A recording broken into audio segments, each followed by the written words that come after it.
Use this custom camera and controller settings to improve your gameplay in EAFC. If things feel a bit unresponsive in the game, it might just be these settings that need changing. As for the camera angle, let's set you up with something that will help speed up your decision making. My name's Brabsy, this is BrabbsyTV. Right friends, first we'll set you up with the controller settings, and then after that we'll get you set up with your camera angle. So from the main menu, it's a little bit more hidden on this one, but if you just press the left direction button, you'll see you come to these two icons here, and you just want to click on the top one, which is the cog, and that'll open up your settings menu. From here, click on settings and then go across to game settings. Right, let's go through all of these first of all. Apologies for the way my voice is, I'm a little bit ill, so it's not sounding as beautiful as normal, but the show goes on. Let's roll through it. If you're playing in any online game mode, it will be set as default by competitive, so I would recommend just leaving it at that and getting used to it.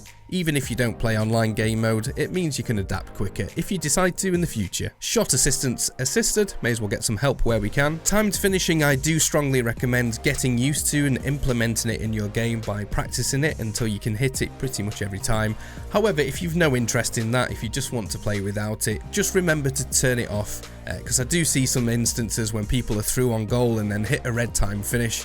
I think we've all been there, and it's kind of embarrassing. So have it on and get used to it, unless you have no interest in doing it, in which case just remember to turn it off and cover yourself. Through passes are left at semi by default in competitive mode, so we're not going to change those. Ground pass assistance, we'll have that as assisted. Cross assistance, I'd recommend leaving on semi rather than assisted, because at least then you can dictate where the ball's going to go into the penalty area, which can be important in certain circumstances. Lob pass and pass receiver, leave as they are. Precision pass sensitivity, I really like that they give you the option to change this. If you go on high, it just makes it even more manual to what you're pressing it, which to be honest is a really steep learning curve. I would just recommend leaving that on normal, to be honest. It's quite serviceable as it is, so no need to change it. Clearance assistance, I would recommend having on directional if you don't already. On the classic version, it just means when you hit clearance, the bot will decide to clear it wherever they choose to, which is normally out for a corner, which isn't always the most optimal decision. Whereas on directional, you can choose directly where you want to hoof it out, Neil Warnock style. My friends, in the defending section, change this to advanced defending. Do not be terrified by how that sounds. This is going to instantly improve the way you defend when you learn how to do it. And on that note, coming up, there's going to be a full free defending coaching from start to finish. So you can cover every single aspect of defending, from counterattacks and people that use skill moves, to get yourself all the way to an elite level of defending on the game. In order to do that, I need you guys to change this to advanced defending, and then in the next video, me and you are going to sit down, have a little one-on-one coaching session and get you defending like an absolute boss. Sounds a plan. Pass block assistance on, no need to change that. Auto switching, leave it as it is. Same with that one. Right stick switching, I would recommend having on adaptive if you don't already. I think this is actually a really good feature that EA brought out, and it means if you hold the right analog stick down, you can switch to someone further back. I.e., if you want to switch to a defender to go and track a run, you can do that by holding the right analog stick down. Switching preference, I have this changed to ball relative, and it all depends on where your eye is naturally drawn to when you're looking at your screen. To play relative means your right analog switch will depend on whichever player is currently highlighted and then correspond to that player. Ball relative means the football will be used as a central reference point when right analog switching. Now in my mind, and I'm sure in a lot of your guys as well, the ball typically tends to be the thing that you're looking at the most on the screen, and also it's a thing that the camera is tracking, so generally it's in the center of the screen. That for me makes it the perfect thing to use as a reference point when right analog switching. So if you find player switching a little bit weird, I'd recommend maybe changing that to ball relative and seeing if that behaves a little bit better for you. Right stick switching sensitivity, again something that I'm quite glad EA brought in. You want to change this up to the higher ends to mean that it will listen to you more rather than making its own decisions. So if you input it to go left, it will go left regardless of what it thinks should be the right option. Now I'll be honest, the only reason I don't have this on 10 is because I've got quite chunky, clumsy thumbs, and if I press the wrong direction, I don't want it to totally listen to me. Just use my input as a guidance point, so having that on 8 gives me a bit of leeway in case I'm a bit of a clumsy boy. Next, player switching. This is predominantly when you're clicking the L1 or LB button to try and switch to a player. They've introduced a few new options, so you can have closest to the ball or goal side now. The descriptions are both on the screen. To be honest, I've tried both of these and I still find them a bit weird. It's still a bit inconsistent. So in my mind, better the devil you know. So I've stuck to classic, but to be honest, this is one of those that you can change to your preference. I'm not going to lie to you and say something's important when it's not.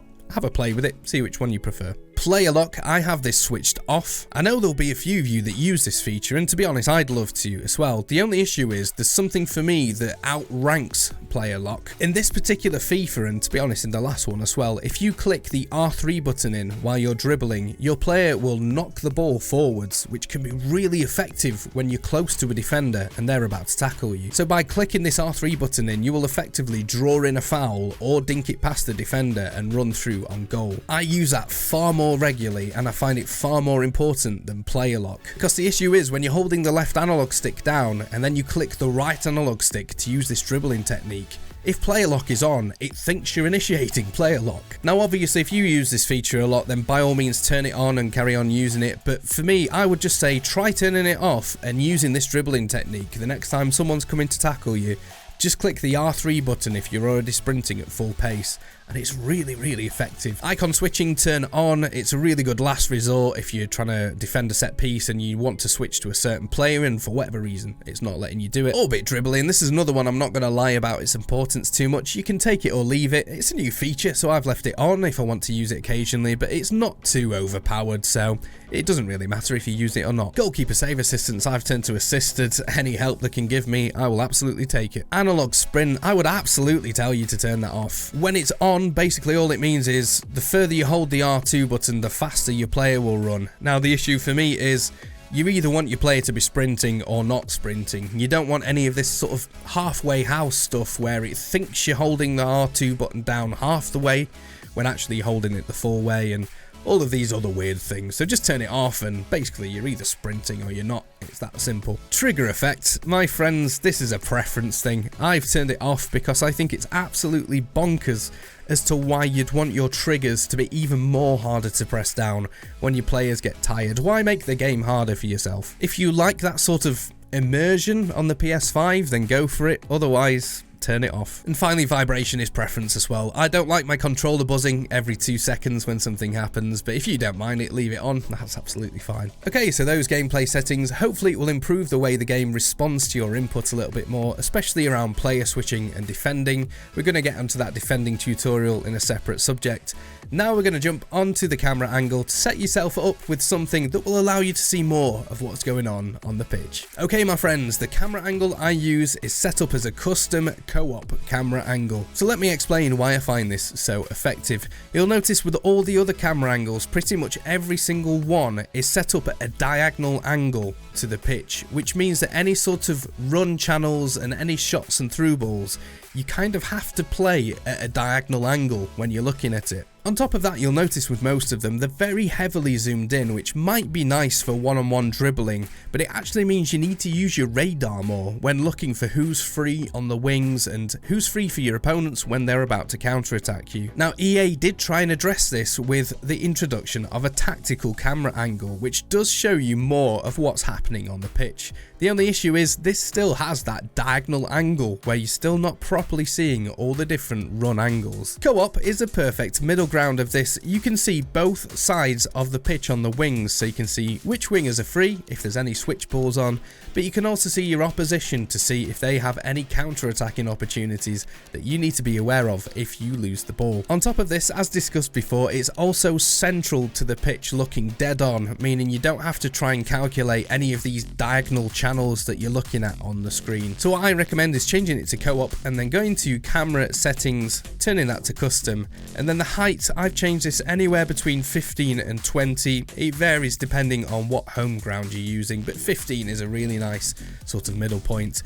And zoom of 0, so this basically means it's pretty much as high as possible and as far out as possible, so you can see as much of the pitch as you can. Now if you are used to playing more zoomed in, of course this will take a few games to get used to, but when you do, you'll find you hardly need to use your radar anymore, and you have a lot more awareness of what's happening on the pitch outside of where the ball is, which is really good for building up counter-attacks and also defending counter-attacks at the other side. So those are all your settings nicely dialed in. Please do give the video a quick thumbs up, and I look forward to seeing you in the next video. I've been Brabsy, and you've been awesome. I never miss, that's fact. Taking big swings, jam to the bat. Put me in the ring, you'll go out in a bag.